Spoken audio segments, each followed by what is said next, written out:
Welcome to my channel Hema హంగామా and welcome to film updates. మరి ఈ రోజు ఫిల్మ్ అప్డేట్స్ లో ఫస్ట్ అయితే మన డిప్యూటీ సీఎం పవన్ కళ్యాణ్ గారి గురించి చెప్పుకోవాలి. సో చాలా మంది చాలా ఈగర్ గా వెయిట్ చేస్తున్నారు. హరిహర వీరమల్లు ఎప్పుడు షూటింగ్ ఫినిష్ అవుతుంది, ఎప్పుడు స్టార్ట్ చేద్దాం అని చెప్పి, దాని తర్వాత ఓజీ ఎప్పుడు వస్తుందని.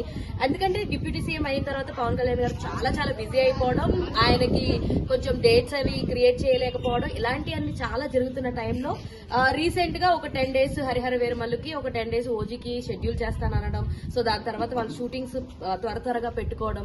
ఒకవేళ హరిహర వీరమల్లు గనక లేట్ అయితే విజయ్ దేవరకొండ అలాగే ఇంకొక డైరెక్షన్ లో రాబోతున్నటువంటి నాగవంశీ గారు ప్రొడ్యూస్ చేసినటువంటి ఫిల్మ్ ఏదైతే ఉందో, సో వాళ్ళు ఆ డేట్ కి వచ్చేద్దామని చెప్పేసి అని అనుకున్నారు. బట్ ఎట్టకేలకి హరిహర వీరమల్లు మాత్రం same time and same date కి అయితే వచ్చేటట్టు మళ్ళా పోస్టర్ లో వేయడం మనం చూస్తూ ఉన్నాం. సో దానివల్ల హరిహర వీరమల్లు అయితే మారడాలు గానీ ఆలస్యం అవడాలు గానీ అలాంటి ఏం లేవు. సో దీన్ని బట్టి చూసుకుంటే విజయ్ దేవరకొండ అప్కమింగ్ మూవీ ఏదైతే ఉందో దాని డేట్ అయితే మార్చుకుంటారు. మేబీ వాళ్ళు ఇంకా లేట్ గా వచ్చే ఛాన్సెస్ అయితే మనం ఉన్నాయి, చూడొచ్చు అనమాట.